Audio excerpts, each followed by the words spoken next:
السلام عليكم، ازيكم حبايبي؟ عاملين ايه؟ ربنا يجعل يومكم هادي ونادي وكله خير وسعاده وحب عليا وعليكم. شوفوا بقى كتاكيتي، انا لسه جايه اهوت من السوق والدنيا حر نار. رحت سوق السمك، جبت سمك بلطي وجبت ما جيت اجيب بتاع ده شبت وكزبره. لقيت الشبت والكزبره يقرفوا، ما رضيتش طبعا اجيبهم. رحت جايبه جرجير وجبت طماطم وجبت البتنجان. بس قبل اي حاجه يا ريت تدعوا دعوه كده لاختي، ربنا يشفيها ويخليها لعيالها. ولو حبيتوا تدعي لي معاها ادعوا، ما حبيتوش عادي مش مشكله. المهم ان انتوا قبل اللايك والاشتراك في القناه تدعوا لاختي ربنا كده يشفيها ويخليها لعيالها. تاني حاجه ادي الطماطم وجبت الجرجير وجبت البتنجان وجبت قرنين الفلفل الكوبي دول، عشان انا كنت عاوزه احط في الحشوه. ما بحبش البتنجان المخلل ده يكون حراق، وبعمله كمان بطريقه مختلفه. بصوا بقى، ده الروتين بتاع الغدا بتاع النهارده، وهم كلهم نايمين وانا صحيت. قلت بدل ما اقوم احضر لهم الفطار اروح السوق الاول عشان الدنيا حر نار، وبعد كده ابقى اجي اصحيهم. جبت تمسكي البتنجان ده. انا البتنجان ده بحب اعمله بطريقه كده، ان انا مش بسلقه في ميه، لا انا بعمله بطريقه ثانيه، بتبقى اللحمه بتاع البتنجان حلو قوي. حتى وانا بنقي البتنجان لقيت بتنجانيه كده يا عيال، بتنجانيه تحس ان هي كده كبيره كده ومقلوظه وطويله ويعني حلوه كده. انا بحب البتنجانيه اللي هي يبقى فيها من جوه لحم كده، احس كده وانا باكل المخلل كده ان انا باكل حاجه فيها لحم جوه. ما بحبش البتنجانيه اللي هي تكون رفنعه كده وناشفه، ما بحبهاش. انا احب البتنجانيه كده تكون فيها لحم من جوه كده، وعشان استمتع بيها. ما علينا، اللي لسه ما قامتش عملت غداها وبتحب السمك زي تقوم كده تنشط وتلبس عبايتها وتطلع السوق. بص اهي البتنجانيه، شايفين اهي البتنجانيه دي. كنت اتمنى الاقيه كله كده يا عيال، بس للاسف هي دي اللي لقيتها في وسط السبت فاخدتها. ولقيت ده بقى هركنه دلوقتي لما هغسله بس ولقيت بقى الجرجير كده ورور وحلو، انما الكزبره والشبت ما عجبونيش فما رضيتش اجيبهم. كنت بقول لكم عشان بس الكلام.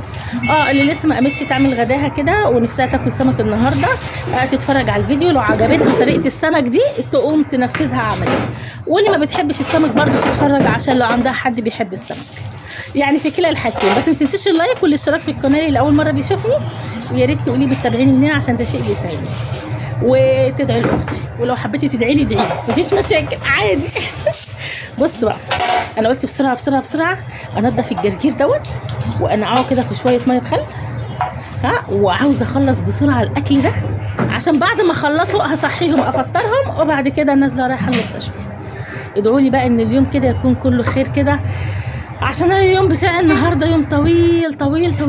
يلا، انا نقعت الجرجير في ميه بخل، وقلت بقى احط هنا كوبايه خل. بس في غلطه يا عيال انا غلطتها، فحبيت اقول لكم عليها دلوقتي. ما رضيتش امسح الحته دي على فكره، قلت تشوفوها. ادي كوبايه الخل، للاسف انا لما حطيتها على الطاسه السخنه كده عملت ريحه، كنت هتخانق والمصحف.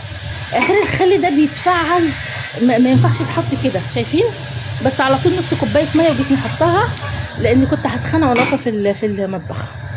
ماشي. كنت بقى مسكت بقى البتنجان، ظبطته وشهيصته وغسلته كويس، وقلت بنتي حطيهم بقى كده. بحب اعمله بالطريقه دي، بحس ان اللحم بيشرب من الخل وبيبقى طعمه زي العسل. وهبدا بالحلوه المقلوزه دي، عشان دي اكتر حاجه هتاخد طياب. قلت بنتي حطيهم كده وسيبيهم بقى مع كوبايه الخل مع نص كوبايه الميه. بس يا رب ما يشموش الريحه ويصحوا يقولوا لي هو ده الفطار ولا الغداء، ما عشان بيبقوا صاحيين من النوم بيستهبلوا شويه عليا. بس يلا مش مشكله، بس انا هغديهم بطريقه السمك اللي انا بحبها وهياكلوه غصب عنهم. شوفوا بقى، هغطي بقى عشان انا كنت ساعتها بدور على الغطا يخش على الطاسه دي اهو. هغطيها، هسيبها كده بقى مع نفسها. في بقى معلقه زيت، بس انا ما بحطهاش دلوقتي، بحطها لما بتشرب من الخل ونص كوبايه الميه، وهي خلاص قرب هطلعها باجي حاطه معلقه الزيت. فاضل البتنجانتين دول لما ابقى اطلع دول بقى، عشان ما فيش مكان في الطاسه اهي. بصوا اهي شربت من الميه والخل. ادي معلقه الزيت اهي، بفرطها كده عليها وبحطها بقى عشان ياخد لون. ولعلمكم طريقه البتنجان المخلي دي للناس كمان اللي بتبقى عاوزه تعمل رجيم، مش عاوزه حاجه متغطسه في الزيت، بتبقى حلوه يعني، تحس ان هي كده ايه حلوه كده وخفيف، مش مغطسه بقى في الزيت والياء والحوارات دي، عشان الناس اللي نفسها تخس زيي. ولو ان انا دلوقتي النهارده ما فيش يوم خسسان، رغم ان انا مش هقلي السبق، بس انا يعني لا، انا هقعد اغمس، اصل الاكله دي حرشه وبتاكل. بس انا قلت بقى ايه هعمله بالطريقه هي ممكن تبان انها سنجاري، بس هي مش سنجاري. هتقولي لي مشوي، هقول لك مش مشوي. هتقولي لي مقلي، هقول لك مش مقلي. حد بيتفرج عليا هيقول امال ايه ما تتنيلي على عينك وتتكلمي، هقول لك خليكي معايا لاخر الفيديو انت هتشوفيه. بس الطريقه دي حلوه وخفيفه وهتعجب قوي الناس اللي هم ذواقين في السمك، لانها ما بتضيعش طعم السمك. بص انا بقى ايه، شلت الصفه دي وشلت اللهم صل على النبي، وهشيل بقى دولت يبردوا عشان دولت نار، فلازم اسيبهم كده ايه لما يبردوا. بصوا مش هعرف احشيه كده، لان انا إيه لو حشيته كده ايدي هتتسلق، فانا هروح احطهم كده على جنب على الرخامه يبردوا، وبعد كده اجي اعمل ايه تاني يا بنت، اعمل ايه تاني، اجيب السلطه اخرطها. انا كنت مخرطه الطماطم، بس انا بحب لما يكون عندنا سمك اجي مخرطه لي ايه بصلايه كده يا عيال على السلطه، وخصوصا لما يكون في سمك بس، لكن ما فيش سمك عادي بعمل السلطه الخضراء كده عادي.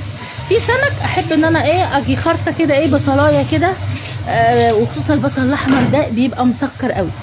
ايه ده، بس انا نسيت حاجه، لا يا لهوي انا نسيت السمك، انا لازم احط صينيه السمك. ادي الصينيه اللي هحط فيها، انا كنت هنسى. طب انا ما اعمل الاول صينيه السمك ادخلها الفرن وبعد كده اعمل السلطه، بس هبل بقى او مش عارفه. على العموم السمك اهوت كنت مسكته نضفته، فتحته وغسلته ونضفته وظبطته وخليته زي الفل ماشي. بس انا هاجي عامله ايه، بص خليته زي الفل والله العظيم اهو تحت الحنفيه، بس ما بحبش انا بقى اقعد اقطع فيه قطع كتير، هي حته من النص كده ضرب السكينه كده في نص السمكه وخلاص. ولو ان السمك انضحك عليا فيه يعني، الراجل قال لي لا لا لا لا لا ما تمديش ايدك حضرتك، اوعي تمدي ايدك هتتزفر، سيبيني انا انقي لك السمكه الحلوه، انت زبونة المحل. اللي ينشك في ايده نقلي 2 كبار و2 وسط، رغم ان انا قلت له انا عاوزاهم كده 4 كبار يعني يطلعوا مثلا 2 كيلو 2 كيلو وي. قال لي حضرتك اوعي تتعبي نفسك، ايديك هتتزفر يا مدام، ايدك هتتزفر، سيبيني انا انقي لك. واللي يشك في ايده نقلي 2 كبار وحط لي 2 وسط تحت، بس يلا مش مشكله ما علينا، مش قصتنا. بس انا حبيت اقول لكم كده عشان لما حد يجي بتاع سمك يقول لك ايه اوعي يا مدام انقي لك، قولوا له لا انا اللي هنقي. بصوا انا هنا ما قطعتش بقى البصل حتت والطماطم حتت، انا لا بشرتهم بالمبشره، وحطيت معلقه كمون على توابل سمك على ملح. في ناس بتحب تحط البصل متقطع كده جوه السمكيه، بس انا بحبه ناعم كده اكتر، عشان بعد السمكيه ما بتطيب يا عيال بقعد اغمسها كده باللحم بتاعه السمك، ما اقولكوش قمه المتعه قمه المتعه، وخصوصا للناس اللي بتحب السمك زيي. انا اموت في السمك، لو حطيت لي لحمه وسمك هسيب اللحمه كل السمك. ما علينا ده مش قصتنا، عشان في ناس ممكن تتخنق مني في الحته دي. المهم هاجي حاشيه بقى ايه قلب السمكيه كده ومولعه بقى الفرن. وانا من لهوتي، طب انا قلت ايه كنت اعمل السلطه قالوا سايبه السمك مركون ورايا ومغسول وجاهز، قلت ده ايه الهم التقيل ده، هحط بقى ايه دول بقى السمكتين اللي هو ايه حطهم لي في الاول، وبعد كده خمني في الاتنين التانيين. هحشي بقى السمك كده، بس الخلطه دي لما بتبقى ناعمه انا من وجهه نظري لما باجي كده اغمس كده بحس كده ان هي ايه بتتغمس كده مع اللحم. على العموم هي وجهات نظر، في ناس بتحب تقطعه شرايح كمان تحطه جوه السمكيه، كل واحد حر. وشكلها يا عيال الصينيه دي طلعت صينيه صغيره مش هتاخد ال4 سمكات، لان ال4 سمكات كبار، بس انا هعرف احطهم جوه الصينيه. لا هما مش هيجوا كده برضه، عشان كده مش هطيب ابدا.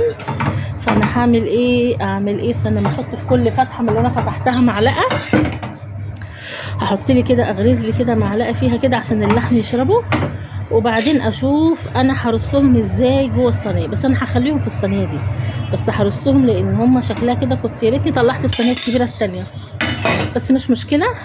استنوا انا هظبطهم جوه الصينيه، هظبطها جوه الصينيه، اجيب ديت احطها هنا والتانيه جنبها والتالته، لا استنوا يا عيال مش هتنفع، انا هجيبهم بالعرض. خليكي انت كده وانت كده كاننا بنقعدوا عيال في المدرسه. يا لهوي ايوه كده الحمد لله خدتهم. بس بيني وبينكم لسه بقى هدور على الصينيه الثانيه والدنيا حر، انا واقفه في المطبخ مش قادره اقول لكم، وشي بيجيب ميه، يعني مش قادره اقول لكم على الاحساس بتاعي، احساس لا يوصف، وخصوصا للناس اللي زينا اللي الشمس عندهم بتضرب جوه المطبخ، الشمس مولفه علينا توليفه يا عيال، مش قادره اقول لكم. على العموم كنت جايبه كيس ليمون من امبارح، قلت والله العصره كله، قلت يا بنت اعصري كده عليها ليمون وحبشي الصينيه دي عشان خاطر دي اكلتي المفضله. انتوا عارفين السمكه اللي هي في الاول الكبيره دي، هي دي اللي انا هدمر عليها واخدها. فانا متوصيه بالليمون فيها، حتى متوصيه بالحشو فيها، لان انا طفسها وبحب السمك، انا عاشقه السمك. وهاجي بقى معلقه زيت كده، مش عاوزين نكتر زيت عشان احنا عاملين رجيم، عاوزين نخسوا يا جماعه، عشان انا بغلت اليومين دول شويه، والخدود دي بدات تكبر زياده عن اللزوم وانا بتخنق، فانا عصرت ليمونه وقلت يا بنت لا قطعي لك بقى كده ليمونه على الوش، بحيث لما تطلعي الصينيه تقعدي ايه تاكليهم، بيبقى طعمهم حلو قوي وهم طالعين من الفرن، وبالمره يبقى شكل الصينيه حلو، وانا حطها لهم وهم قاعدين ياكلوا كده على الجاهز ونايمين دلوقتي ومنتخين، هيقوموا يلاقوني محضره لهم الفطار ومحضره لهم الغداء، بس يلا مش مشكله عند ربنا. المهم رحت ماسكه الليمونه ديت مزوقه بقى كده ايه وش الصينيه، عشان لما الصينيه تتحط كده نفسهم تتفتح للاكل، لان هم يا عيال ما هماش اكلين سمك زي انا اللي بحب السمك، فعشان ياكلوا يعني عامل لهم جو مطعم كده زخرفي الصينيه. المهم هدخلها بقى ايه الفرن كده على الشبكه اللي في النص، مولعه الفرن من قبل، اول ما دخلت رحت مولعه الفرن وقافله الباب وسايباه، لان عندنا الفرن بتاعنا بياخد وقت على ما بيسخن. هدخلها بقى كده، وبعد كده ايه جبت الهون الحلو ده وقشرت راس توم، والقرنين الفلفل دول باردين، عشان انا ما بحبش الفلفل الحامي ده تعب لي معدتي. كنت عاوزه اقول لكم على ايه تاني. حد فيكم هيقول لا طب ما تفرميهم، طب ما تفرموهم في الكبه او المفرمه، هقول لكم والله الكبه بايظه والمفرمه بايظه. ففي الاخر خالص طلعت الهون بتاع امي الله يرحمها، وحطيت معلقه كمون على معلقه ملح، وهمسك بقى استنى اما اقطع دي كمان، همسك بقى ايدي الهون وربنا يقدرني دراعي هيتخدل ساعتها، والله لما بدق بقول الله يرحمك يا امه، الله يكون في عونك، انا اروح ادقهم دقه تمام وارجع لكم تاني، لان انا هاخد يجي نص ساعه دق فيه. بصوا خليتهم عاملين ازاي يا عيال، مسكتهم فرمتهم لما دراعي مش قادره اقول لكم، بس مصلحه عشان كان البتنجان ايه بلد شويه، يعني بلد شويتين كمان، يعني هو خلاص كده بلد، لان انا قعدت نص ساعه ادق فيهم. بس ان شاء الله لازم اصلح مفرمه فيهم، عشان خاطر لما اجي افرم الحاجات دي، لان انا دراعي وجعني قوي قوي. الله يكون في عون امهاتنا زمان لما كانوا يقعدوا يدقوا الحاجات دي، يقعدوا يدقوا اللحمه، الله يقويهم والله يرحمهم ويرحم جميع الامهات يا رب. الناس دي كانت بتتعب يا جماعه، والله العظيم والله العظيم الناس دي كانت بتتعب جامد، يعني انا على بال ما دقيت دول دراعي وجعني، فما بالك دول كانت حياتهم كلها كده، يغسلوا على ايديهم، ولو تحبيشه زي دي تقعد تدقها على ايديها، وحتى لو نفسها تعمل كفته تقعد تدق اللحمه في الهون على ايديها. الناس دي كانت بتتعب، الناس دي مش زينا. الله يرحم كل امهات المسلمين كلهم. المهم يا عيال لو وصلتوا معايا لحد كده حطيت اللايك ولا قاعده تتفرجي وناسيه يا بطه، ما تنسوش بقى اللايك بقى والاشتراك في القناه اللي اول مره بيشوفها. انا حشيت الفلفل اهوت. في واحده هتقولي طب ليه مش بتحشيه فلفل احمر؟ هقول لها لا عشان الاحمر كان حامي، فانا جبت البارد اللي هو الاخضر. ما علينا. ادي طبق السلطه. الولا الاستاذ اللي واقف ورايا بودي مسك السكينه قطع لي، كمل لي بقيه البصل، وقطع لي حبه جرجير الله يستره، وبعدين قال لي خدي بقى الليمونه واعصريه انت. قلت يعني هي جت على الليمون؟ هاتي يا عم الليمونه معصوره. ما هو ساعات بودي دوت يعمل حاجات، يعني ممكن يعمل الشغلانه نصها ثلاث ارباعها ويقول لي خدي انت كملي بقى عشان انا ايدي وجعتني. المهم فضلوا حبه التحبيشه دول يا عيال، بعد ما دقيتهم وتعبت فيهم قلت انا هرميهم. حطيت المعلقتين دول على السلطه عشان ايه يدوها نكهه برده، الثوم مع الفلفل مع البصل مع الجرجير مع الطماطم هيخلوا ايه السلطه كده ايه لها نكهه وطعم حلو. فانا بقول المعلومه دي لاي واحده تكون بتعمل تحبيشه سمك يفضل منها حبه، حطيهم على السلطه، بدل ما تقولي لا انا هحطهم في كيسه في الفريزر، لا حطيهم على السلطه وهيخلوا طعم السلطه في منتهى الجمال. انا امي الله يرحمها كانت بتعمل التركيه دي على فكره، ما كانتش ترمي حاجه ابدا، وما كانتش تحب تحط حاجه في الفريزر، كانت تبقى واقفه في المطبخ كده تيجي مظبطه الدنيا كده، دي على دي ودي على دي، وكان بيطلع الاكل طعمه زي العسل. يعني وانا بقلب دلوقتي مجرد ان الثوم اتحط على السلطه مع التحبيشه، والله العظيم طبق السلطه ريحته تجنن، طلع الريحه كده طالعه ريحه الثوم تجنن فيه. ادي طبق السلطه اهوت خلاص خلص، وبدات ريحه الصينيه في الفرن خلاص، حسيت ان يعني عاوزه افتح الفرن اهي. شايفين؟ ادي صينيه السمك، بس السمكه اللي على الحرف الكبيره اللي انا قلت لكم عليها دي، يعوذ بالله، البومه اللي واقف ورايا قال لي يعني انت هتاكلي السمكيه دي؟ السمكيه دي الوحيده فيهم اللي اتحرقت. البومه اللي واقف ورايا هو اللي نق عليا. على العموم ربنا يجعل يومكم كله خير وهنا وسعاده. شايفين انا حبيت اوريها لكم اهيت، يجعلوا كده يوم كله خير وهنا وسعاده. وما تنسوش اللايك يا كتاكيتي والاشتراك في القناه. سلام.